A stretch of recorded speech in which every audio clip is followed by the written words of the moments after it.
இயேசு கிறிஸ்துவின் நாமத்தினாலே இந்த காலை வேளையில வந்திருக்கிற உங்கள் அனைவரையும் அன்போடு கூட நான் வாழ்த்துகிறேன். இந்த நாளிலும் தேவன் தன்னுடைய அளவற்ற இரக்கம், தயவு, கிருபைகளை அளவில்லாமல் நம்ம மேல பொழிந்து அவருடைய அற்புதத்தின் கரம் நம் ஒவ்வொருவருடைய வாழ்க்கையிலும் செயல்படுகிறதை இன்றைக்கு நாம் நிச்சயமாய் காண்போம் அப்படிங்கிறத நம்ம விசுவாசிப்போம். இது ஆண்டவர் படைத்த வெற்றியின் நாள். இதிலே நாம் களிகூர்ந்து மகிழ கடவோம்.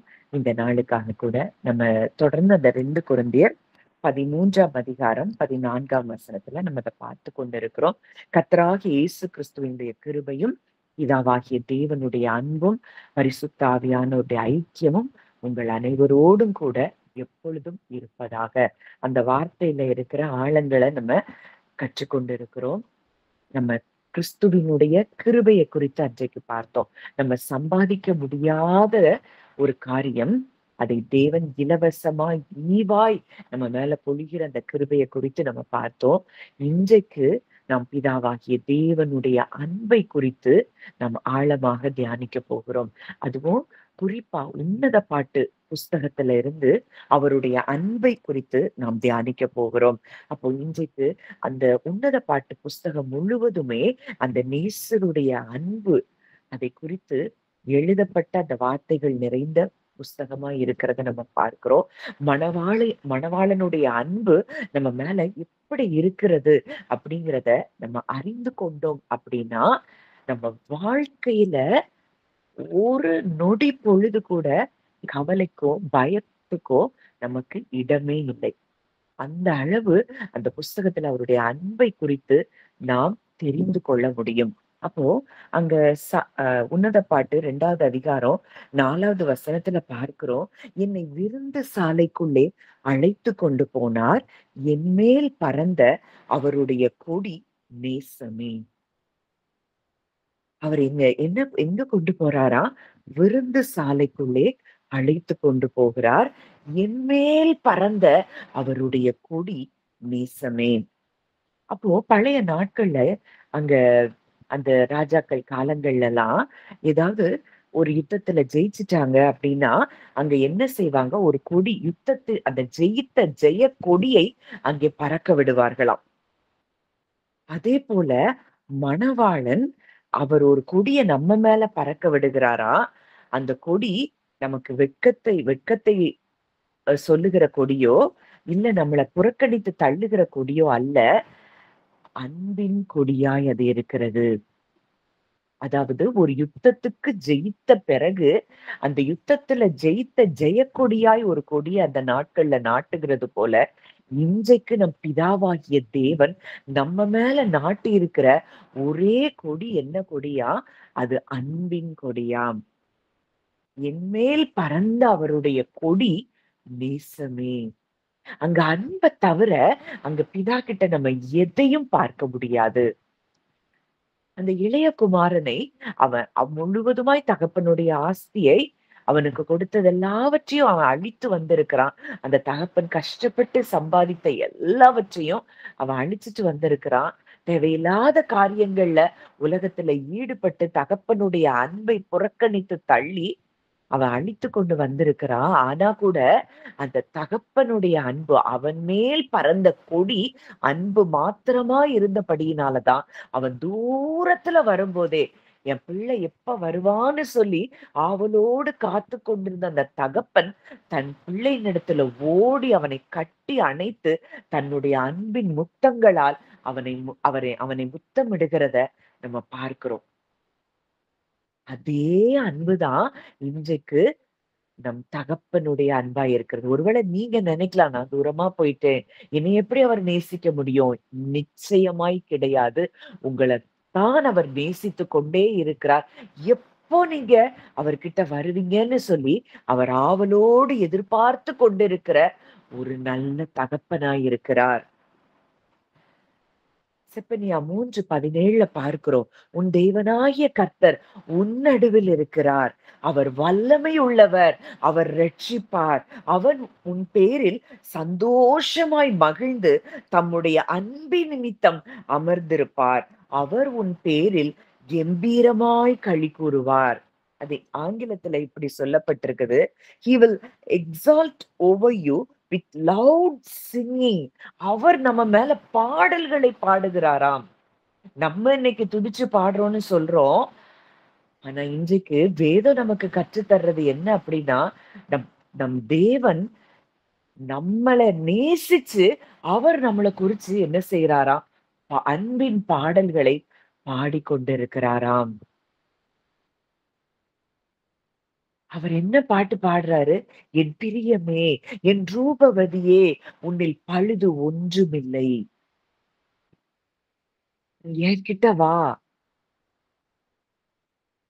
உன் மேல நான் வைத்திருக்கிற அந்த கொடி, அது அன்பு மாத்திரம் தான்." இப்படியெல்லாம் அவர் நம் பேரில என்ன செய்றாராம்? கெம்பீரமாய் களிகூர்ந்து பாடல்களை அவர் பாடுகிறாராம். இன்னைக்கு நம்ம யாருடைய அன்பெல்லாமோ எதிர்பார்த்து, நம்மள குறிச்சு அவங்க என்ன சொல்லுவாங்க? இவங்க என்ன சொல்லுவாங்க? அப்படின்லாம் எதிர்பார்த்து கொண்டிருக்கிறோம். ஆனால் உங்களையும் என்னையும் படைத்த தேவன் இன்றைக்கு நம்மள குறித்து சந்தோஷமா பாடிட்டே இருக்கிறாராம். என் பிள்ளை, என் பிள்ளை, என் பிள்ளை. இன்னைக்கு நம்ம எடுத்து வைக்கிற ஒவ்வொரு ஒவ்வொரு ஸ்டெப் நம்ம வாழ்க்கையில நாம் முன்னேறுகிற ஒவ்வொரு முன்னேற்றத்திலும் அவர் கெம்பீரமாய் களி கூறுகிறாராம். அவர் எப்படிப்பட்டவராம்? அவர் வல்லமை உள்ளவராம். அவர் ரட்சிக்கிறவராம். அவர் அப்படிப்பட்டவர் எப்படி இருக்கிறாராம்? நம் மேல சந்தோஷமாய் மகிழ்ந்து அவர் நம்மள நம்மள பார்க்கும்போது அவர் துக்கமா பார்க்கல. நம்மள பார்க்கும்போது வெறுப்போட பார்க்கல. அவர் நம்ம எப்படி பார்க்கிறாராம்? சந்தோஷமா பார்க்கிறாராம். மகிழ்ச்சியோடு பார்க்கிறாராம். அப்போ இப்படிப்பட்ட ஒரு தகப்பனுடைய அன்புக்குள்ள நம்ம இருக்கிறோம் அப்படிங்கிறத நாம் அறிந்து கொண்டால் மாத்திரம் தான் வாழ்க்கையில விடுதலையை நாம் பார்க்க முடியும். அந்த ஆசீர்வாதத்த சொல்லும்போது, இத நீங்க ஃபீல் பண்ணணும். இந்த அன்பு என் மேல இருக்குது. அடுத்ததா நம்ம பார்க்கிறோம். உன்னத பாட்டு 8வது அதிகாரம் 7வது வசனத்துல, திரளான தண்ணீர்கள் தேச நேசத்தை அவிக்க மாட்டாது. வெள்ளங்களும் அதை தணிக்க மாட்டாது. அந்த அந்த அவருடைய நேசம் அக்கினிய போல இருக்குதாம். எவ்ளோ தண்ணீர் வாழ்க்கையில எவ்ளோ ஸ்டார்ம்ஸ், எவ்ளோ புயல்கள், எவ்ளோ அடித்தாலும் அந்த நேசத்தை அந்த தண்ணீர் என்ன செய்ய முடியாதாம்? அவித்து போட முடியாதாம். வெள்ளங்களும் அதை தணிக்க மாட்டாது. அதாவது இப்ப பற்றி எரிகிற ஏதோ ஒரு ஒரு பில்டிங்ல தீ பற்றி எரியுது. உடனே தீயணைப்பு வீரர்கள்லாம் வந்து தண்ணீர ஊற்றி அத அணைக்கிறாங்க. ஆனா, இவருடைய அக்கினி, அந்த நேச அக்கினியை ஒன்றும் அவித்து போட முடியாது, அணைக்க முடியாது. வெள்ளம் மாதிரி தண்ணீர் வந்தா கூட, நம்மேல பற்றி எரிகிற அவருடைய அன்பின் அக்கினியை ஒன்றும் அவித்து போட முடியாதாம். அதனாலதான் ரோமருக்கு பவுல் எழுதும்போது சொல்றாரு, மரணமானாலும், ஜீவனானாலும், தேவதூதர்கள் ஆனாலும், அதிகாரங்கள் ஆனாலும், வல்லமைகள் ஆனாலும், நிகழ்காரியங்கள் ஆனாலும், வரும் காரியங்கள் ஆனாலும், உயர்வானாலும், தாழ்வானாலும், வேறெந்த சிருஷ்டியானாலும், நம்முடைய கர்த்தராகிய கிறிஸ்து இயேசுவில் உள்ள தேவனுடைய அன்பை விட்டு நம்மை பிரிக்க மாட்டாதென்று நிச்சயித்திருக்கிறேன். தேவனுடைய அன்ப விட்டு நம்மை ஒன்றும் ஒரு காலும் பிரிக்க முடியாது. அடுத்த வசனத்துல அவர் சொல்றாரு, இவை எல்லாவற்றிலேயும் நாம் நம்மில் அன்பு கூறுகிறவராலே முற்றிலும் ஜெயம் கொள்ளுகிறவர்களாய் இருக்கிறோம். அந்த அக்கினியின் அன்பை உடையவரால நம்ம மேல அந்த அக்கினியின் அன்பு நம்ம மேல இருக்குதுங்கிறத நம்ம உணர்ந்து கொண்டோம்னா, நம்ம வாழ்க்கையில நாம் முற்றிலும் ஜெயம் கொள்ளுகிறவர்களாய் இருப்போம். எதை குறித்தும் நமக்கு பயம் வராது. எதை குறித்தும் நமக்கு அவிசுவாசம் இருக்காது. எதை குறிச்சும் நமக்கு சந்தேகம் இருக்காது. அப்படி ஒரு இடத்துக்கு நம்ம வரும்போது, நம்முடைய விசுவாசமே உலகத்தை ஜெயிக்கிற ஜெயமாய் மாறும். விசுவாசத்தினாலே நாம் ராஜ்யங்களை ஜெயிக்கிறவர்களாய் மாறுவோம். விசுவாசத்தினாலே நாம் எல்லாவற்றையும் சுதந்திரிக்கிறவர்களாய் மாறுவோம். அதற்கு நாம் அறிந்து கொள்ள வேண்டிய ஒன்றே ஒன்று, அவிக்க முடியாத அக்கினியின் நேசம் நம்மேல் இருக்கிறது. இத உணர்ந்து கொள்ளலனா, நம்ம என்ன செஞ்சுட்டு தான் இருப்போம்? பதற்றத்துக்குள்ளேயே தான் இருப்போம். இன்னைக்கு இந்த ஒரு ஆசீர்வாதத்துக்குள்ள அவ்ளோ பெரிய ஒரு காரியங்கள் உள்ளடங்கி இருக்கிறத இன்றைக்கு நம்ம தியானித்துக் கொண்டு இருக்கிறோம். எவ்வளவு பெரிய தேவன்! எவ்வளவு அ அ அந்த சராசரங்கள ஒவ்வொரு சிருஷ்டிப்பையும் நீங்க பார்க்கும்போது, எவ்வளவு அழகா அத உண்டாக்கி இருக்கிறார். அந்த தேவனுடைய அக்கினி இன்றைக்கு நம்ம மேல அன்பின் அக்கினி பற்றி எரிந்து கொண்டிருக்குதாம். அதை அதை அவித்து போட ஒரு வல்லமைக்கும் அதிகாரம் இல்லையாம். இன்னைக்கு நீங்க பார்க்கிற பிரச்சனை, போராட்டம், சூழ்நிலை எதுவும் அந்த அன்பின் அக்கினியை என்ன செய்ய முடியாதாம்? அவித்து போட முடியாதாம்.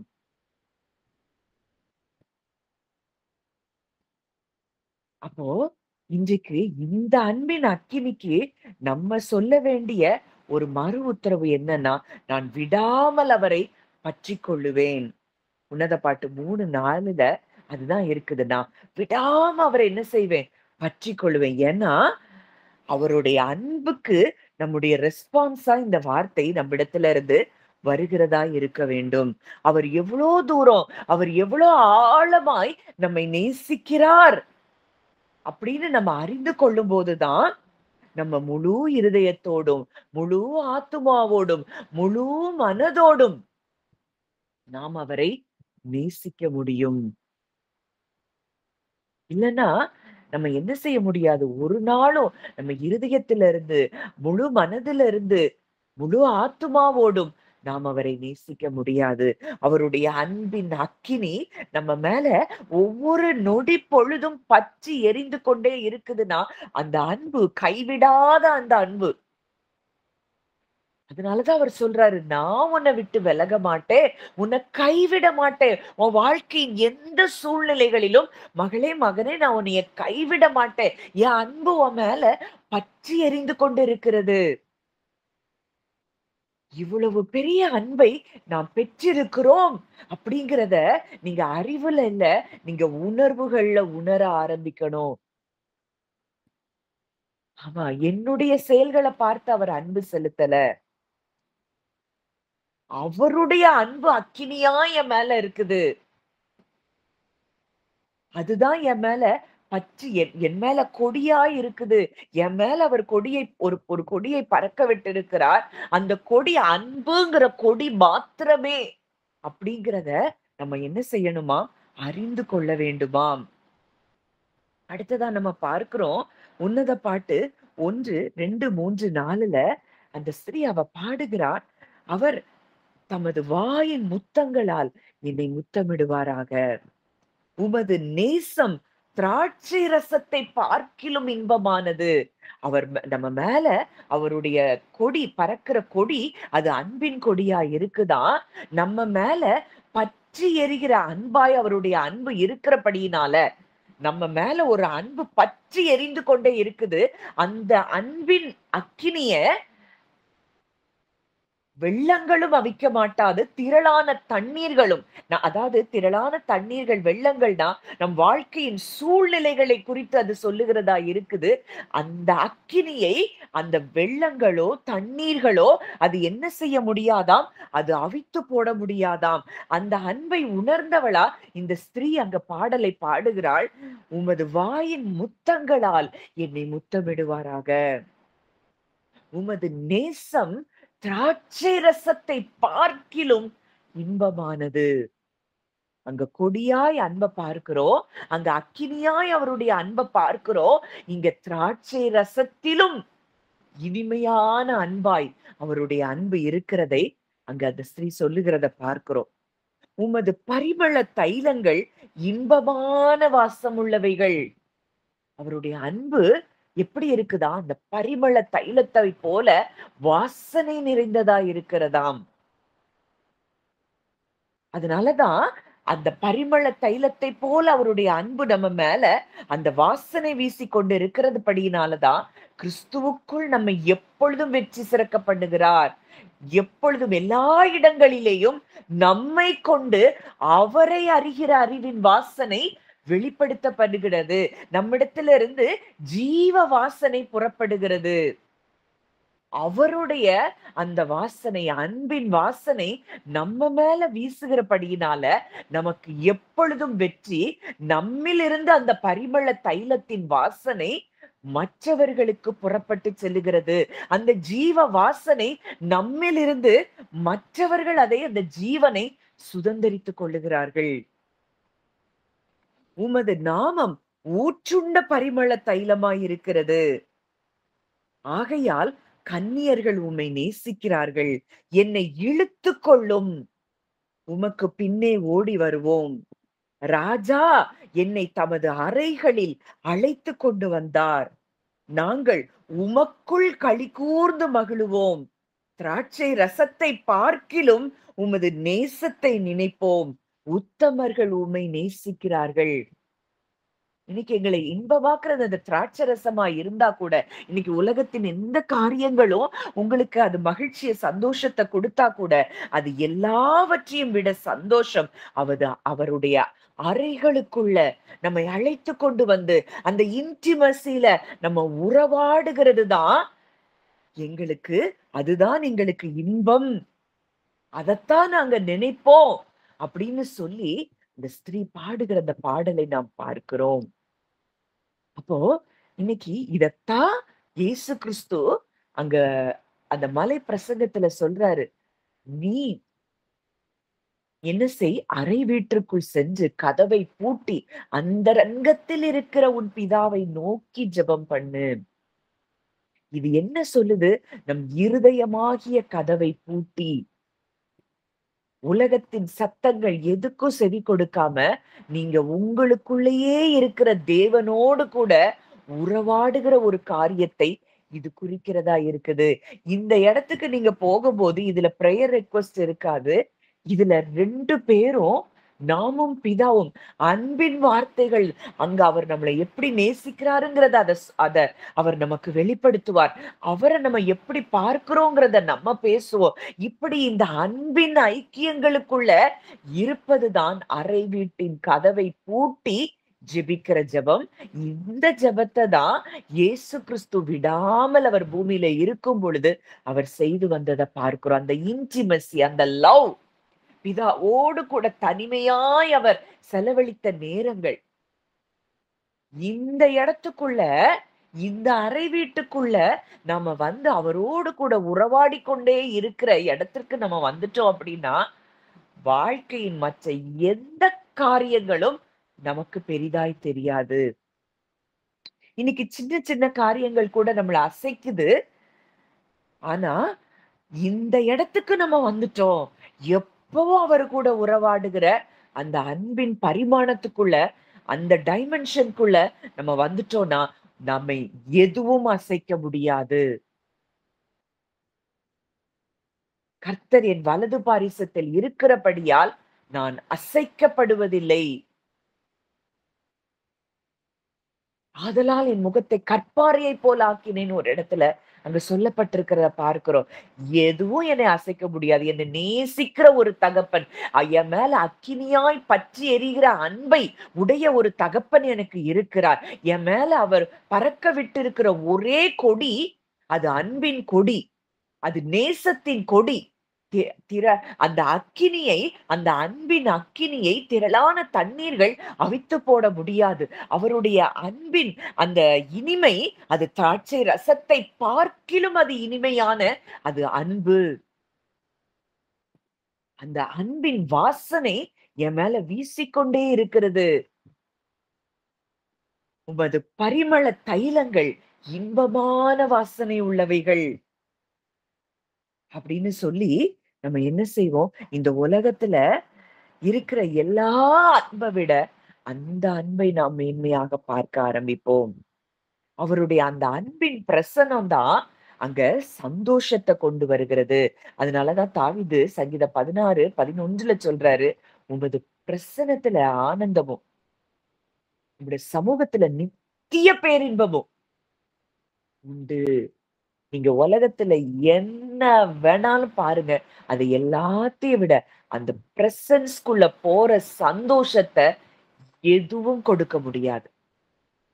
அங்க அவரு கூட நீங்க பேசுறதோ, உங்க கூட அவர் பேசுறதோ, அந்த அன்பின் மொழிகள் இந்த உலகத்திலேயே மிகவும் சந்தோஷமான விஷயம். அது அந்த உறவாடுகிற அந்த நேரம் தான். அதனாலதான் அவர் அந்த வார்த்தையை சொல்லுகிறார். உமது சமூகத்தில் ஆனந்தம், உமது வலது பாரிசத்தில் நித்திய பேரின்பம். இந்த அன்பை உணர்ந்து கொள்ளாதவங்க தான் உலகத்துல இருக்கிற அன்புக்கும், உலகத்துல இருந்த மற்ற அந்த சிற்றின்பங்களுக்கும் அடிமையாகிறார்கள். இந்த அன்பை அறிந்து கொண்டோம்னா, நாமும் மற்றவர்களை ஃப்ரீயா நேசிக்க முடியும். அவங்க என்னை அப்படி சொல்றாங்க, இப்படி செய்றாங்க. இந்த இந்த எண்ணமே நமக்கு வராது. என்ன நேசித்துக் கொண்டே இருக்கிற ஒருவர் எனக்கு இருக்கிறாரே! அந்த அன்ப நாம பெற பெற பெறதான் நம்ம மற்றவர்களிடத்திலும் அந்த விடுதலையான அன்பை நாம் செலுத்த முடியும். இந்த அன்ப நம்ம பெறலங்கிறதுனால தான் மற்றவங்க மேல சில இடங்கள்ல கசப்போ, கோபமோ, எரிச்சலோ நமக்கு வருது. அதனாலதான் கிறிஸ்து சொல்றாரு யோவான்ல நம்ம பார்க்கிறோம் 15வது அதிகாரம்னு நினைக்கிறேன். அங்க சொல்றாரு, நான் உங்களுக்கு ஒரே ஒரு கற்பனைய கொடுக்கிறேன். புதிய கற்பனைய கொடுக்கிறேன். நான் உங்களில் அன்பாய் இருக்கிறது போல, நீங்களும் ஒருவரில் ஒருவர் அன்பாயிருங்கள். இந்த அன்ப நம்ம முழு இருதயத்தோடும், முழு மனதோடும், முழு ஆத்துமாவோடும் இந்த அன்ப நம்ம ரிசீவ் பண்ணல அப்படின்னா, இந்த அன்ப நாம் மற்றவர்களுக்கு கொடுக்க முடியாது. பழைய உடன்படிக்கையில அங்க நியாயப்பிரமாணத்து 2 இந்த அங்க இயேசு சொல்றாரு, "உன் தேவனாகிய கர்த்தரிடத்தில் முழு இருதயத்தோடு, முழு ஆத்துமாவோடு, முழு மனதோடு, முழு பலத்தோடும் அன்பு கூறுவாயாக." இதற்கு ஒப்பாயிருக்கிற 2ஆம் கற்பனை என்னவென்றால், "உன்னிடத்தில் நீ அன்பு கூறுவது போல பிறனிடத்திலும் அன்பு கூறுவாயாக." அப்போ இந்த 2 கற்பனைகள்லயும் நியாயப்பிரமாணம், தீர்க்க தரிசனங்களும் அடங்கி இருக்கிறது. ஆனா மனிதனால இத என்ன செய்ய முடியல? இத ஃபாலோ பண்ணவே முடியல. இந்த கற்பனைகளை நிறைவேற்ற முடியல. ஏன்னா, மனுஷனால முழு இருதயத்தோட தேவனை நேசிக்க முடியல. ஏன்னா, தேவனுடைய அன்பை உணர முடியாத இடத்துக்குள்ள முதல் ஆதாம் சென்றபடியினால. அதனாலதான் 2ஆம் ஆதாமாகிய கிறிஸ்துவை பிதாவாகிய தேவன் உலகத்திற்கு அனுப்பி, தன்னுடைய அன்பை அந்த குமாரன் மூலமாய் நமக்கு வெளிப்படுத்துகிறார். நான் இந்த அளவுக்கு என் பிள்ளையே கொடுத்து நான் உன்னை நேசிக்கிறேன் மகளே. நான் ஏதோ உனக்கு தராமல் இருப்பேன் அப்படின்னு சொல்லி குமாரனை அனுப்பி தன்னுடைய அன்பை அவர் என்ன செய்கிறாராம்? வெளிப்படுத்துகிறாராம். இந்த அன்ப நம்ம உணர்ந்தோம் அப்படின்னாதான் இது அவருக்கு நன்றாக தெரிந்ததுனாலதான் பழைய உடன்படிக்கையில அங்க பிழை இருக்குதுன்னு தெரிந்தபடியினாலதான் இந்த புது உடன்படிக்கையில இந்த புதிய கற்பனையை அவர் நமக்கு கொடுக்கிறார். என் அன்பை நீங்க உணருங்க. நான் உங்கள்ட்ட அன்பு கூறுகிறது போல இந்த அன்ப உணர உணர உணர உணர நமக்கு என்ன வரும்? மற்றவர்கள் மேல அந்த மனதுருக்கம், அந்த அன்பு, அந்த கிறிஸ்துவின் அன்ப நம்ம மற்றவங்கள பார்க்கும் பொழுதே அவங்க குறைவுகளை பார்க்க மாட்டோம். அவங்க ஏன் அந்த குறைவுல இருக்கிறாங்க? அவங்க இருதயம் இந்த இடத்துலலாம் காயப்பட்டிருக்குது. இவங்களுக்கு நம்ம ஹெல்ப் பண்ணணும் அப்படின்னு சொல்லி அந்த அன்புல இருந்து மற்றவர்களை நாம் பார்க்க ஆரம்பிப்போம். அடுத்ததா அந்த அன்பின் அக்கினி நமக்கு ஒரு வார்த்தைய சொல்லுதாம். உன்னத பாட்டு 2வது அதிகாரம் 10, 13, 14 வசனங்களை நான் வாசிக்கிறேன். என் நேசர் என்னோடே பேசி, என் பிரியமே, என் ரூபவதியே எழுந்து வா. அத்திமரம் காய் காய்த்தது, திராட்சை செடிகள் பூ பூத்து வாசனையும் பரிமளிக்கிறது. என் பிரியமே, என் ரூபவதியே, நீ எழுந்து வா. கண்மலையின் வெடிப்புகளிலும் சிகரங்களின் மறைவிடங்களிலும் தங்குகிற என் புறாவே, உன் முக ரூபத்தை எனக்கு காண்பி.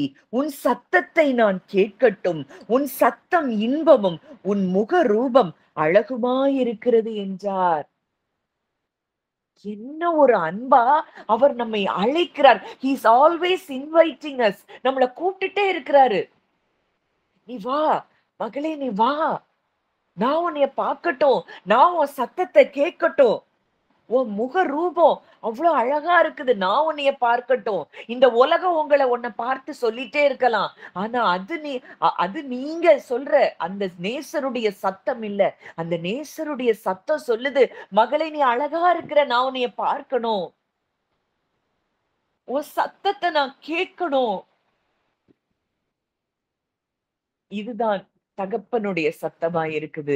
இந்த அன்புக்குள்ள நம்ம வரும் பொழுதுதான் இந்த அன்ப நம்ம ஆழமா உணர உணர உணரதான் நம்ம தேவ அன்பு மற்றவர்களிடத்துல நம்ம காண்பிக்க முடியும். அவர் சொல்றாரு, என் பிரியமே, என் ரூபவதியே, நீ எழுந்து வா. இன்னிலிருந்து அந்த தனிமையில அவர் கூட இருக்கிற உறவை நம்ம ஒவ்வொருவரும் நம்ம பிரேயர் ரெக்வெஸ்டுக்கு போறோம், தப்பில்ல. ஆனா அந்த அன்பை உணர்ந்து கொள்ளும்படியாய் அமைதியா உங்களுக்குள்ள இருக்கிற அப்பா உங்களோடு எப்படி பேசி கொண்டிருக்கிறார் அப்படிங்கிறத நீங்க தியானிக்கும்படியாய் அமைதியா அவர் கூட நீங்க உறவாடுங்க. அவர் கூப்பிடுறாரு, நீ என் பிரியம், நீ என் ரூபவதி. இன்னைக்கு உலகம் நீங்க உங்களை பல ஐடென்டிட்டிஸ் கொடுத்திருக்கலாம். உனக்கு ஞானம் இல்ல, உனக்கு அழகு இல்ல, உனக்கு அறிவு இல்ல, நீ அப்படி பிரயோஜனம் இல்ல எங்களுக்கு. இப்படி எல்லாம் உலகம் உங்களுக்கு ஒரு ஐடென்டிட்டியை கொடுத்துட்டு இருக்கலாம். ஆனா அவர் சொல்றார், இந்த உலகத்தை படைத்தவர் சொல்லுகிறார், உங்களை பார்த்து சொன்ன மனிதர்களையும் சிருஷ்டித்த அவர் சொல்லுகிறார், என் பிரியமே, என் ரூபவதியே, நீ எழுந்து வா. நீ அந்த இடத்துல உட்கார்ந்து இருக்காத. மனுஷன் சொல்ற ஐடென்டிட்டியில நீ உட்காராத. நான் உன்னை குறிச்சு என்ன சொல்றேன், அந்த இடத்துக்கு நீ எழுந்து வா. அத்திமரம் காய் காய்த்திருக்குது, திராட்சை செடிகள் பூத்து வாசனையும் பரிமளிக்கிறது. என் பிரியமே, என் ரூபவதியே, நீ எழுந்து வா. அடுத்தது அங்க சொல்றாரு, கண்மலையின் வெடிப்புகளிலும். இன்னைக்கு அவர் நம்மள வைத்து மூடி இருக்கிறாராம், கண்மலையின் வெடிப்புகளுக்குள்ள. அந்த கண்மலையின் வெடிப்புக்குள்ள நம்ம இருக்கிறோம். அதைத்தான் அந்த வசனம் சொல்லுது. சிகரங்களின் மறைவிடங்களிலும் தங்குகிற என் புறாவே, கிறிஸ்துங்கிற கண்மலையின் வெடிப்புகளுக்குள்ள நம்ம இருக்கிறோம். அந்த வெடிப்புகளுக்குள்ள இருக்கிற என் புறாவே, உன் முக ரூபத்தை எனக்கு காண்பி. உன் முகத்தை நீ எனக்கு காட்டு.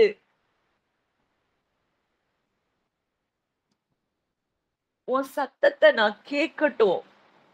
நீ என் கூட பேசுற சத்தத்தை நான் விரும்புகிறேன் மகளே.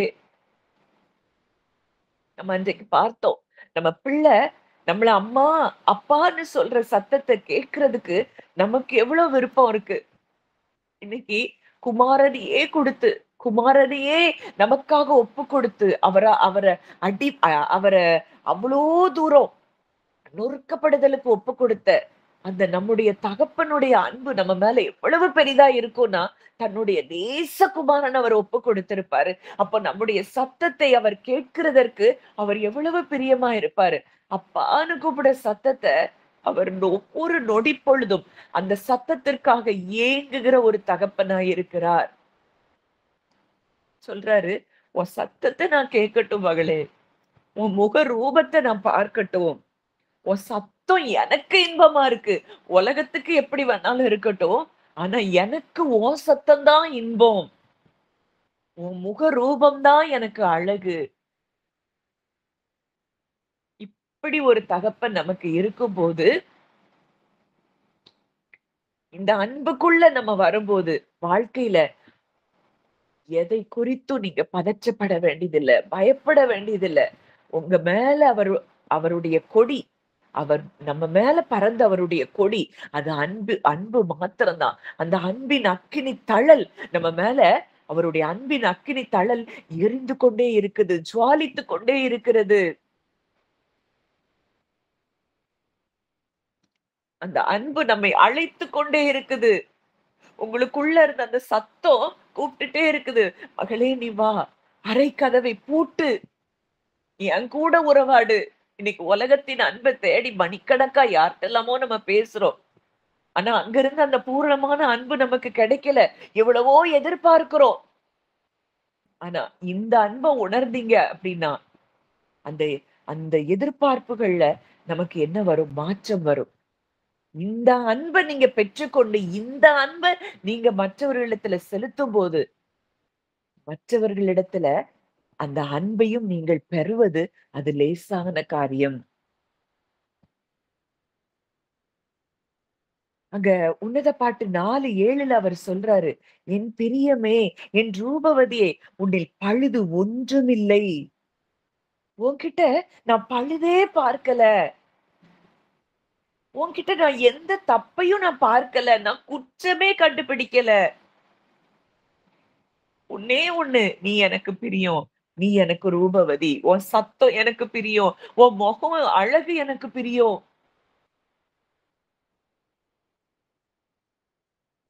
உன் முக ரூபத்த நீ எனக்கு காட்டு. இதுதான் தகப்பனுடைய அன்பின் சத்தமா இருக்கிறத நம்ம பார்க்கிறோம். உன்னத பாட்டு 5:2 இந்த வசனத்த நான் வாசிக்கிறேன். உன்னத பாட்டு 5:2 நான் நித்திரை பண்ணினேன். என் இருதயமோ விழித்திருந்தது. கதவை தட்டுகிற என் நேசரின் சத்தத்தை கேட்டேன். என் சகோதரியே, என் பிரியமே, என் புறாவே, என் உத்தமியே, கதவை திற.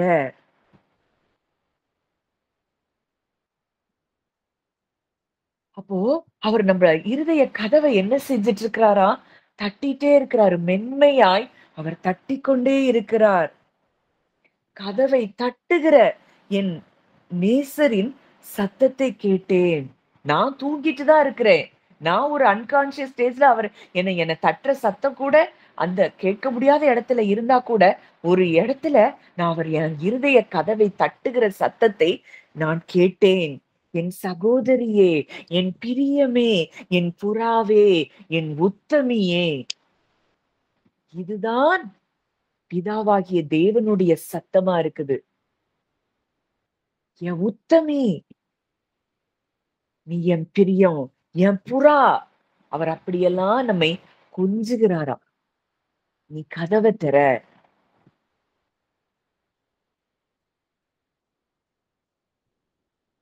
அப்போ அந்த அளவுக்கு அவர் மென்மையாய் நம்முடைய நம்ம இருதய கதவை என்ன செய்கிறாராம்? தட்டிக் கொண்டே இருக்கிறாராம். நான் என் நேசருடையவள், அவர் எனக்குரியவர். அந்த அந்த அன்பு, அந்த இன்டிமசி நம்ம அவருக்குரியவர் அப்படிங்கிறத நம்ம உணர்ந்துட்டோம் அப்படின்னா, நம்ம ஒரு கடமையா அவர்கிட்ட பேசுறதுக்கு போக மாட்டோம். கிரயத்துக்கு நாம் கொல்லப்பட்டிருக்கிறோமா? இனி நீங்கள் உங்களுடையவர்கள் அல்ல. இனி நம்ம அவருக்குரியவள். நீ என்னுடையவள். அப்படின்னு அந்த தேவன் சொல்லுகிறத பார்க்கிறோம். உள்ளங்கையில நான் உன்னை வரைஞ்சு வச்சிருக்கிறேன். நான் உன்னைய மறக்கவே முடியாது. அந்த அளவு தேவன் நம்மை நேசித்துக் கொண்டே இருக்கிறார். அப்போ ஒரு டியூட்டியா நம்ம அவர்கிட்ட போய் ஜெபிக்க மாட்டோம். இந்த அன்ப உணர, உணர, உணர நம்மளால ஒரு நிமிஷம் கூட நம்ம வீணா நம்ம நேரத்த விரயமாக்க மாட்டோம். இந்த அன்புக்குள்ளேயே நம்ம உறவாடி, சந்தோஷப்பட்டு, மகிழ்ந்து களி கூறிக்கொண்டே இருப்போம். அவர் என்னுடையவர். நான் அவருடையவள். அப்ப அவருக்கு உரியவர்களா நம்ம மாறிட்டோம்னா, இன்னைக்கு நம்ம வாழ்க்கையில எல்லாவற்றையும் பார்த்துக் கொள்ளுவது, அது அவருடைய வேலை. என்ன பிரச்சனையா இருந்தானே, அந்த சூழ்நிலைகளை மாற்றுவது, அது அவருடைய வேலை. அந்த அந்த அந்த அன்ப உணர்ந்து கொள்ளும்போது தான், நம்ம வாழ்க்கையின் அனைத்து காரியங்களையும் நாம் அவரிடத்துல ஒப்புக் கொடுக்க முடியும். இல்லன்னா, நம்ம பயத்துக்குள்ளேயே தான் நம்ம வாழ்க்கை இருக்கும். இன்றைக்கு ஆண்டவர் தம்முடைய அன்பை, தம்முடைய மனதை நம்மிடத்தில் அவர் வெளிப்படுத்திக் கொண்டிருக்கிறார். உங்க இருதயத்தில என்னை முத்திரை போல வைத்துக் கொள்ளும். உங்க நேசம் மரணத்திலும் வலிது. மரணத்தை காட்டிலும் அது வலிதான். மரணத்த எந்த மனிதனுடைய வாழ்க்கையில இருந்தும் என்ன செய்ய முடியாது? பிரிக்க முடியாது. கண்டிப்பா அந்த மரணம் எத்தனை 100 வயசு ஆனாலும் 120 வயசு ஆனாலும் இந்த பூமியில கிறிஸ்து வருகிற வரைக்கும் அந்த மரணம் எல்லா மனிதனையும் அது ஏதோ ஒரு வயசுல தான். இன்றைக்கு நம்ம ஆளுகை நம்ம மேல இருக்கிறபடியினால நம்ம விரும்புகிற நேரத்துல மரணம் வரணும் வரலாம்னு நம்ம சொல்றோம். அந்த ஜீவன்ல நம்ம ஆளுகை செய்றோம். ஆனா கூட மரணம் நேசம் மரணத்தை விட வலிதான். அது ஒவ்வொரு மனுஷன் மேலயும் வரும். ஆனா அந்த நேசம் மரணத்தை விட அது எப்படி எல்லாரையும் பற்றி பிடித்துக் கொள்ளுதோ அதை விட இந்த அன்பு அது மேலானதாம். இந்த அன்பின் அக்கினி அந்த மரணத்தையும் அழிக்கும் ஆற்றலுடையதாய் நம்ம பார்க்கிறோம். அப்போ அவருடைய அன்பு அவித்து போட முடியாத அன்பு. அவருடைய அன்பு நம்ம மேல சந்தோஷமாய் களி கூர்ந்து கெம்பீரித்து கொண்டாடுகிற ஒரு அன்பாய் நாம் பார்க்கிறோம். நம்மை அந்த அன்பு என்ன செய்தா மூடி இருக்குதா. அதனாலதான் அவருடைய செட்டைகளின் நிழலுக்குள்ள நம்ம வந்திருக்கிறோம்னு சொல்லி அந்த சங்கீதத்துல பார்க்கிறோம். இந்த அன்பு நம்ம என்ன செய்திருக்குதா மூடி இருக்கிறதாம். அந்த அன்பு நம்ம அழைத்து கொண்டே இருக்கிறது. நீ வா என் பிரியமே, என் ரூபவதியே, நீ எழும்பி வா, நான் உன் சத்தத்தை கேட்கட்டும், நான் உன் முக ரூபத்தை பார்க்கட்டும். உன் முக ரூபம் எனக்கு இன்பமா இருக்குது. இன்னைக்கு நாம் அவருக்குரியவர் அப்படிங்கிற அந்த அந்த இந்த உலகத்தை படைத்தவருக்கு உரியவளாய் நம்ம இருக்கிறோம்னா, அந்த மணவாளனுக்கு உரியவராய் நம்ம இருக்கிறோம்னா, இன்னைக்கு நம்ம வாழ்க்கையில எந்த குறை இருக்க முடியும்? அவித்து போட முடியாத அந்த அன்பு. அந்த அன்பை குறித்து ஒரு கவிதையை நான் வாசித்தேன். அதை நான் வாசிக்கிறேன். ஒரு பாடலை பாடி நம்ம அதுக்கப்புறம் ஜெபிக்கலாம்.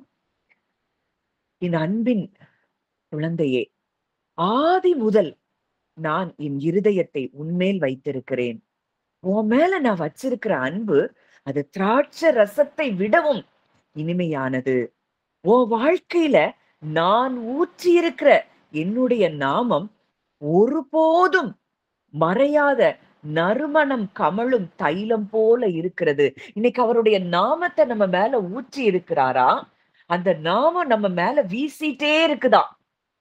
அதனாலதான் இன்றைக்கு அந்த நாமத்தை நாம் சொல்லும் போது அற்புதங்களும் விடுதலைகளும் நடக்கிறது.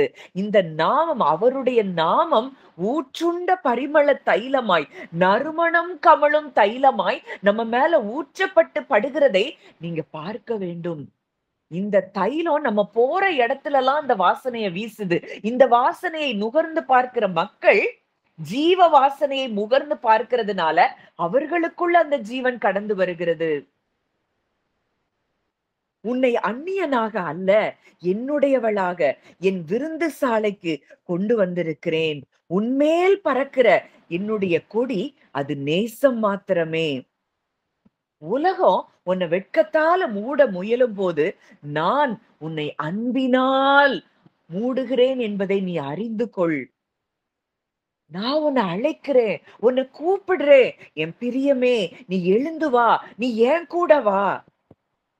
பயம், குற்றம் இல்ல தனிமையின் நிழல்ல நீ இருக்க வேண்டியது இல்ல.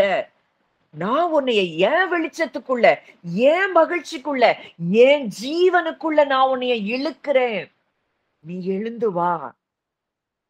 என் பார்வையில நீ முழுவதும் அழகானவள்.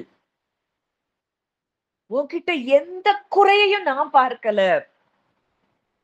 நீயாகவே பரிபூரணமா இருக்கிறதுனால அல்ல, என் அன்பு உன்னை கழுவி உன்னை சுத்திகரிச்சு என் நீதியின் வஸ்திரத்தை நான் உனக்கு தரித்திருக்கிறது படினால இன்னைக்கு நீ முற்றிலும் அழகா இருக்கிறாய்.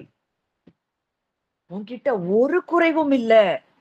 நீ உன் இருதயத்தை பூட்டி கொண்டா கூட நான் உன் இருதய கதவை நான் தட்டி கொண்டே இருக்கிறேன். என் பிரியமே, என் மாசற்றவளே, குற்றமற்றவளே, என் ரூபவதியே, நீ எனக்கு தர அப்படிங்கிற சத்தத்தை நான் உனக்கு சொல்லிக்கொண்டே இருக்கிறேன். நான் உன்னை தேடுவத ஒரு காலம் நிறுத்தவே மாட்டேன். ஏன்னா நீ என்னுடையவள். இழந்து போனதை தேடவும் ரட்சிக்கவுமே தான் நான் வந்திருக்கிறேன். அதற்காக என் குமாரனை அனுப்பி இருக்கிறேன். நான் உன்னை தேடிக்கொண்டே இருக்கிறேன். நீ எனக்கு பிரியம். நான் உன்னுடையவர். நீ என்னுடையவள். நீ பயத்தில் உள்ள ஒரு அடிமைத்தனத்தின் எண்ணத்தோடு நீ வாழ வேண்டியது இல்ல. நீ என் பிள்ளையா இருக்கிற. நீ என் மனவாட்டியா இருக்கிற. நீ அளவுக்கு அதிகமாய் நேசிக்கப்பட்டவளாய், எனக்கு சொந்தமானவளாய் இருக்கிறாய். என் வாஞ்சை எல்லாம் உன் மேல இருக்குது. நீ கற்பனை செய்யறத விட நான் அதிகமா உன்னில் மகிழ்கிறேன். நம்ம அறிவு அவருடைய அன்பை உணர்ந்து கொள்ள முடியல. அதனாலதான் எபேசியர் 3ல பார்க்கிறோம், அறிவுக்கு எட்டாத அந்த ஆச்சரியமான அன்பு. உன் இருதயத்தின் மேல என்னையும், உன் புயத்தின் மேல என்னையும் நீ முத்திரையாக வை. ஏன்னா என் அன்பு மரணத்தை விட பலம் உள்ளது. எந்த வெள்ளத்தாலும் அதை அணைக்க முடியாது. எந்த புயலாலும் அதை கழுவி விட முடியாது. என் அன்பின் குழந்தையே, என் அன்பின் பிள்ளையே, நீ என்னுடையவள். நீ என்னுடையவள். நான் உன்னுடையவன். அந்த முடிவில்லாத அன்போட அந்த பரலோக தகப்பன் நம்மிடத்துல இந்த காலை வேளையில இந்த அன்பை அவர் வெளிப்படுத்துகிறார். இன்னைக்கு நீங்க நினைக்கலாம், இன்னைக்கு நான் நினைக்கல இந்த வார்த்தையை நான் பேசணும்னு சொல்லி. அந்த ஆவியானவர் இன்றைக்கு நம்ம ஒவ்வொருவர் கூடயும் இந்த அன்பின் மொழிகள்ல நம்மோடு கூட இடைப்பட்டு கொண்டு இருக்கிறார். அவிக்க முடியாத அந்த நேசம், திராட்சை ரசத்தை பார்க்கலும் இன்பமான நேசம், அக்கினியான அந்த நேசம், நம்மேல் பறந்த அந்த அன்பின் கொடியாகி அந்த நேசம், ஊற்றுண்ட பரிமள தைலமாய் நம்ம மேல ஊற்றப்படுகின்ற அந்த நேசம், இந்த நேசம் நம்ம மேல இருக்குதுங்கிறத நம்ம எந்த அளவுக்கு ஆழமாய் அந்த அன்பை அறிந்து உணர்கிறோமோ, நம் வாழ்க்கையின் பயத்துக்கு துளி அளவு கூட இடம் இருக்காது. கிறிஸ்து இந்த அன்பதான் குமாரனாய் அடிமையின் கோலம் எடுத்து மனுஷ சாயலாய் இந்த பூமிக்கு வந்தப்போ பிதாவினுடைய இந்த அன்புலதான் அவர் வாழ்ந்து கொண்டே இருந்தார். அதனாலதான் அவருக்கு பயம்ங்கிறதே வாழ்க்கையில இல்ல. இன்னைக்கு அதற்காகத்தான் நம்மையும் நம் பிதா இந்த அன்பின் விருந்து சாலைக்குள்ள நம்மை அழைக்கிறார். நம்ம கதவை பூட்டி அவரோடு இருக்கிற அந்த உறவின் நேரத்தை நம்ம நம்ம என்ன வேலை செஞ்சாலும் அவரோடு கூட உறவாடி கொண்டே இருக்கிற அந்த அன்புல நம்ம மகிழ்ந்து திளைத்து ஊறும் பொழுது நம்ம எப்படி இருப்போமா, அந்த அன்பின் வாசனை நம்ம மேல ஊற்றப்பட்டு கொண்டே இருக்கிறதுனால, அந்த அன்பின் அக்கினி நம்ம மேல ஊற்றப்பட்டு கொண்டே இருக்கிறபடியினால நம்ம நம்ம வாயிலிருந்து புறப்படுகிற வார்த்தையும் சரி, நம்ம பார்வையும் சரி, அங்க நம்ம பார்க்கிறோம் வெளிப்படுத்துதல்ல அவருடைய கண்கள் அக்கினி ஜுவாலை போல இருந்துதான். எரிகிற அக்கினி நம்ம பார்த்தாலே அந்த தேவ அன்பு மற்றவங்களை பற்றி பிடிக்கிற அக்கினியாய் அது இருக்கும். இந்த அன்பை நம்ம ஆழமாய் உணர உணர உணர உணர உணர உணரதான் நம்மில் அந்த அன்பின் வெளிப்பாடு மற்றவர்களுக்கு கடந்து போகும். மற்றவங்க சுகமடைவாங்க, வியாதியஸ்தர் சுகமடைவாங்க, இருதயத்துல காயப்பட்டவங்க சுகமடைவாங்க, இன்னும் வாழ்க்கையின் போராட்டங்கள்ல இருக்கிறவங்க கிறிஸ்துவின் அன்பை அறிந்து கொள்ளுவார்கள். இந்த அன்பின் விருந்து சாலைக்குள்ள, இந்த அன்பின் அறைக்குள்ள நம்ம என்ன செய்யணும்? கதவை பூட்டி அவரோடு கூட நம்ம உறவாடணும். அவர் சத்தத்தை நம்ம கேட்கணும். அவர் சொல்றாரு, என் பிரியமே, என் ரூபவதியே, உன்னில் பழுது ஒன்றுமில்லை. இந்த அன்பை நம்ம இன்னைக்கு உணர்ந்தவர்களாய், ஃபாதர் பெர்க்மன்ஸோட பாட்டு, எனக்கு அந்த பாடல் தான் இன்றைக்கு எனக்கு நினைவுக்கு வந்துட்டே இருந்தது. அந்த பாடலை நம்ம பாடி நம்ம ஜெபிக்கலாம். இந்த அன்பின் ஆழத்தை நம்ம உணரலாம். அந்த பாடல் உங்களுக்கு எல்லாருக்கும் தெரிந்த பாடல் தான். எல்லாரும் நீங்க அதை இருதயத்துல உணர்ந்தவர்களாய் அந்த பாடலை நீங்க பாடுங்க. பகல் நேர பாடல் நீரே, இரவெல்லாம் கனவு நீரே. அந்த பாடலை நான் பாடுறேன். நம்ம பாடி அந்த அன்புக்குள்ள நம்ம கடந்து போவோம். பகல் நேர பாடல் நீரே, இரவெல்லாம் கனவு நீரே, மேலான சந்தோஷம் நீரே, நாளெல்லாம் உம்மை பாடுவேன். என் மேலான சந்தோஷம் நீரே, நாளெல்லாம் உம்மை பாடுவேன். மகிழ்ச்சியின் மகுடம் நீர்தானையா, என் மணவாளனே, உம்மை மறவேன். மகிழ்ச்சியின் மகுடம் நீதானையா, என் மணவாளனே, உம்மை மறவேன். எருசலேமே, உனை மறந்தால் வலக்கரம் செயலிழக்கும்.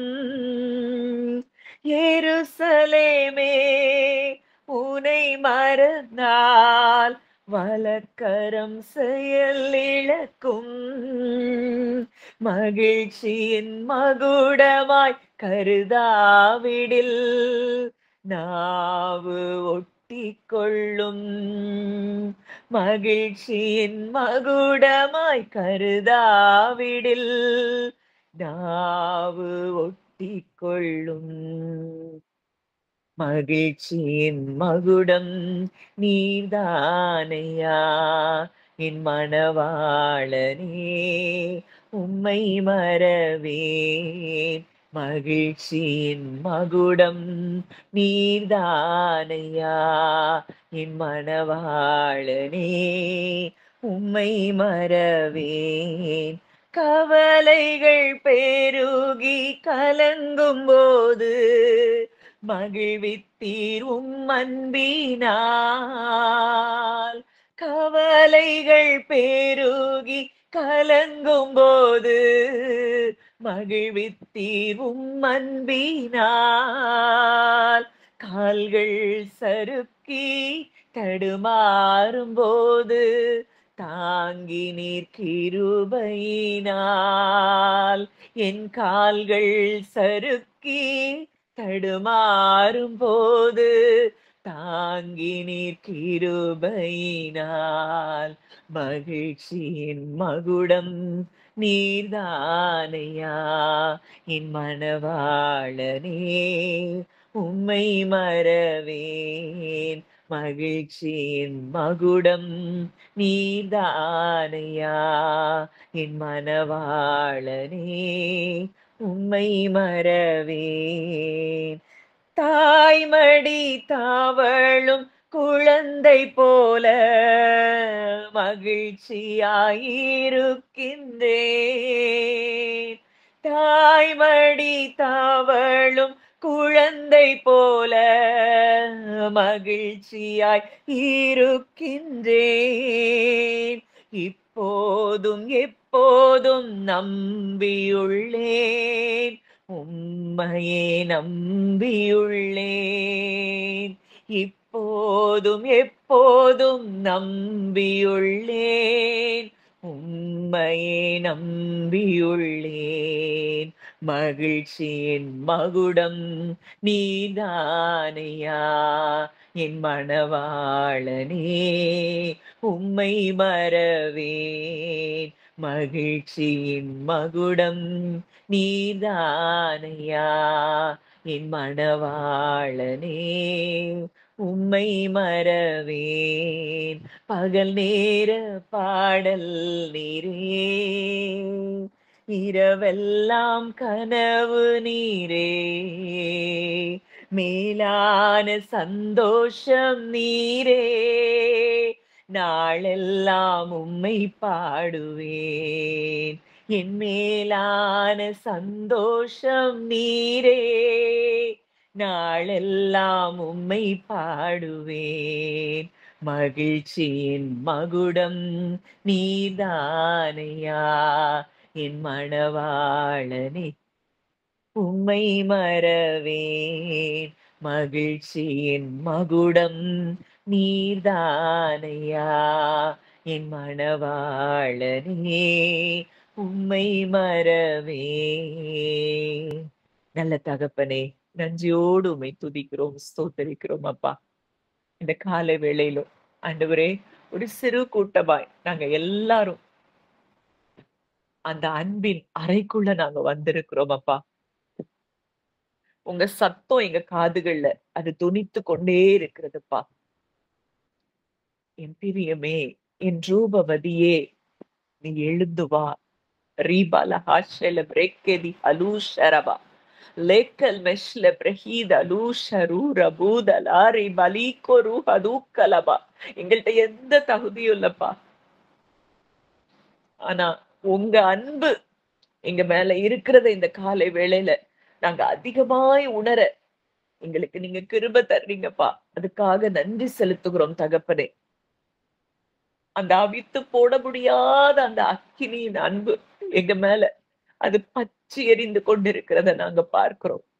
அப்பா, இந்த அன்பு இந்த உலகத்துல இருக்கிற எல்லா அன்பை விட இந்த மேலான அன்பை இந்த காலை வேளையில நாங்க ருசி பார்க்க எங்களுக்கு உதவி செஞ்சீங்கப்பா. நன்றி செலுத்துகிறோம் தகப்பனே. இன்னும் உங்க அன்பின் ஆழங்களை நாங்க அறியணும்ப்பா. அறிவுக்கு எட்டாத அந்த ஆச்சரியமான அந்த அன்பை நாங்க அறிந்து கொள்ள வல்லவர்களாக நாங்க மாறணும்ப்பா. இந்த உலகம், இந்த மனிதர்கள், மனிதருடைய வார்த்தைகள் இத குறிச்சே நாங்க யோசிக்காத இடத்துக்கு என் தகப்பன் எங்களை நீங்க கொண்டு வரும்படியாய் நாங்கள் ஜெபிக்கிறோம் அப்பா. முற்றிலுமாய் இந்த உலகத்திலிருந்து நாங்க விடுபட்டு மேலானவைகளை நாங்கள் பார்க்க, மேலானவைகளை நாங்கள் நாட, திராட்சை ரசத்தை பார்க்கிலும் இனிமையான நேசம் கொண்ட எங்கள் ஆத்தும நேசருடைய அன்பை நாங்கள் பார்க்க எங்களுக்கு நீங்க கிருபை தாங்கப்பா. இன்னைக்கு சொன்னீங்க, நீ என்னுடையவள். இன்னைக்கு எங்க வாழ்க்கையில எல்லா காரியங்களும் அது உம்முடைய காரியமாய் நீங்க பொறுப்பேற்று இருக்கிறீங்கப்பா. இன்னைக்கு எதை குறிச்சும் நாங்க கவலைப்பட வேண்டாம், எதை குறிச்சும் நாங்க கலங்க வேண்டாம், எதை குறிச்சும் பயப்பட வேண்டாம். நாங்க உமக்குரியவள் தான். நீங்க எல்லாவற்றையும் பார்த்துக் கொள்ளுகிற தேவனா இருக்கிறீரப்பா. அப்பா, இந்த காலை வேளையில உங்க அந்த அக்கினி ஜுவாலை, அன்பின் அக்கினி ஜுவாலை, அவித்து போட முடியாத அந்த அக்கினி, அந்த அன்பின் அக்கினி எங்க ஒவ்வொருவர் மேலையும் பற்றி எரிந்து கொண்டிருக்கிறத நாங்க பார்க்கிறோம். பரிக்க பஹூல ஷுஹது கலபரக்கதி. பரிமள தைலமாய் உம்முடைய அன்பின் வாசனை எங்க மேல ஊற்றப்பட்டு கொண்டு இருக்கிறத நாங்க பார்க்கிறோம்ப்பா. அதை நாங்க உணர்கிறோம். உங்க வாயின் முத்தங்களால் எங்களை முத்தமிடுகிறதையும், எங்களை நீர் கட்டி அணைக்கிறதையும் நாங்க பார்க்கிறோம்ப்பா. இந்த அன்புக்கு ஈடா உலகத்துல நாங்க எதையும் பார்க்க முடியாதுப்பா. எங்களை குற்றமற்றவளாய், எங்களை பரிசுத்தமாய், மாசற்றவளாய், பிரியமாய், ரூபவதியாய்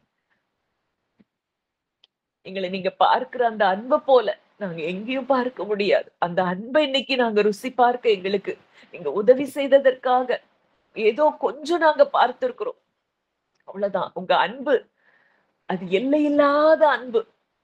அந்த அன்பை இன்னும் நாங்க எங்க வாழ்க்கையின் ஒவ்வொரு நாளும் நாங்க ருசி பார்க்க எங்களுக்கு உதவி செய்யுங்கப்பா.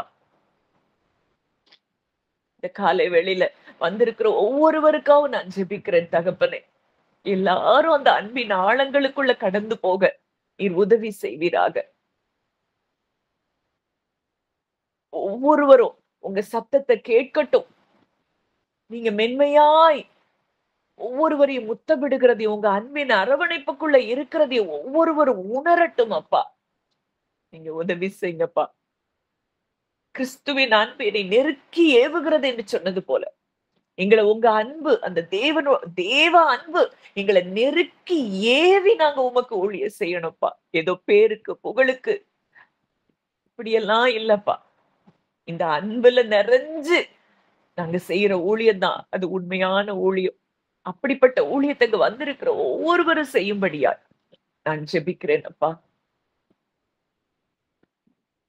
ஒருத்தருக்கு ஒரு சுவிசேஷத்தை, ஒரு வார்த்தையை சொல்லும் போதே அது உங்க அன்புல நிறைஞ்சு சொல்லக்கூடிய அளவுக்கு நாங்க உங்க அன்பை நாங்க உணரணும். எங்களுக்கு நீங்க கிருபை தாங்கப்பா. ஒண்ணே ஒண்ணு இந்த காலை வேளையில நான் பார்க்கிறேன். இங்க இருக்கிற நம்ம எல்லாரையும் அவர் கட்டி அணைத்திருக்கிறார். நீங்க அதை அப்படியே ஃபீல் பண்ண முடியும். அந்த இளைய குமாரன் அந்த தகப்பன் ஓடி வந்து கட்டி அணைத்து முத்தங்களால முத்தமிட்டது போல நம் நேசர் நம்மை கட்டி அணைத்து முத்தமிடுகிறார். அவர் நம்ம கண்களை பார்த்து அவர் சொல்றாரு, நீ என் புறா, நீ என் ரூபவதி, நீ என் பிரியம், உன் சத்தம் தான் எனக்கு இன்பம், உன் சத்தம் எனக்கு இன்பமா இருக்கு. உலகத்துல ஒருவேளை நம்ம சத்தம் நிறைய பேருக்கு இன்பமா இல்லாம இருக்கலாம். நம்மள பார்த்து நிறைய பேர் நீ பேசாத, வாய மூடுன்னு கூட சொல்லி இருக்கலாம். ஆனா அப்பா சொல்றாரு, உன் சத்தம் எனக்கு இன்பமா இருக்கு மகளே, நீ என் கூட பேசு, உன் முக ரூபத்தை நீ எனக்கு காட்டு, அது எனக்கு இன்பமா இருக்கு. அந்த சத்தத்துக்காக ஏங்குகிற ஒரு தகப்பனாய் அவர் இருக்கிறார். அப்பா உமக்கு நன்றி செலுத்துகிறோம். அப்பா இந்த அன்பை இன்னும் நாங்க ஆழமா அறியணும்ப்பா. எங்களுக்கு உதவி செய்யுங்க. வந்த ஒவ்வொருவரையும் நீர் கட்டி அணைத்திருக்கிறீர். அன்பின் மழையில நீர் இன்றைக்கு மூழ்கடித்திருக்கிறீர். அன்பின் அக்கினி எங்க ஒவ்வொருவர் மேலையும் பற்றி எறிந்து கொண்டிருக்கிறது. எங்க மேல பறந்த உம்முடைய கொடி, அது நேச கொடி. அப்பா உமக்கு நன்றி செலுத்துகிறோம். நன்றி செலுத்துகிறோம். ஒரு பெரிய விடுதலைய இன்றைக்கு ஆத்துமாவுல நீங்க கொடுத்திருக்கிறீங்க. இதை இன்னும் ஆழமா நாங்க ருசித்து உணர எங்களுக்கு நீங்க கிருபை தாங்க. உங்க கரங்களிலே இங்க வந்த ஒவ்வொருவரையும் நான் தாழ்த்தி ஒப்பு கொடுக்கிறேன். ஆசீர்வதியும், வழி நடத்தும். இயேசுவின் மூலம் கேட்கிறோம் ஜீவனுள்ள நல்ல பிதாவே. ஆமென், ஆமென். தேங்க்யூ. இந்த அன்ப இன்னும் ஆழமா நம்ம அறிந்து உணரணும்னு சொல்லி ஒவ்வொரு நாளும் நம்ம ஜெபிப்போம். கர்த்தர் மகத்துவமான காரியங்களை நம்ம எல்லார் மூலமாகவும் அவர் செய்ய வல்லவராயிருக்கிறார்.